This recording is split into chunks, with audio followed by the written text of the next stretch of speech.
ইসরায়েলকে পশ্চিম তীর দখল করতে না দেওয়ার প্রতিশ্রুতি দিলেন ট্রাম্প।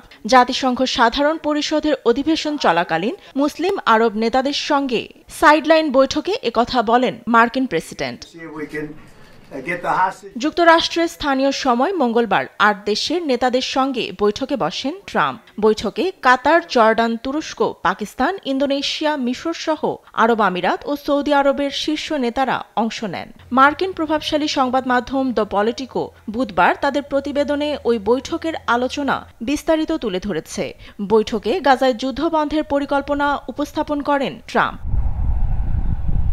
গেল সপ্তাহে যুক্তরাজ্য, কানাডা, ফ্রান্স সহ আরও কয়েক দেশ ফিলিস্তিনকে স্বীকৃতি দিয়েছে।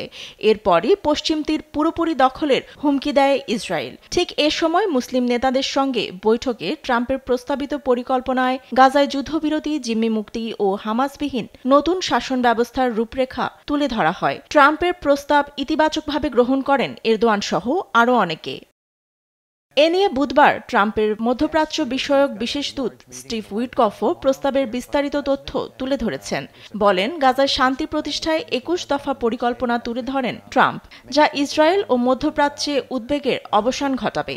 যদিও পশ্চিম তীর নিয়ে ট্রাম্প যে মন্তব্য করেছেন, এ নিয়ে কোনো মন্তব্য করেননি উইটকফ। এ বৈঠককে ফলপ্রসূ হিসেবে অভিহিত করেছেন তুর্কি president Recep Tayyip Erdogan. Fatema Tasnim, news desk, দেশ টিভি।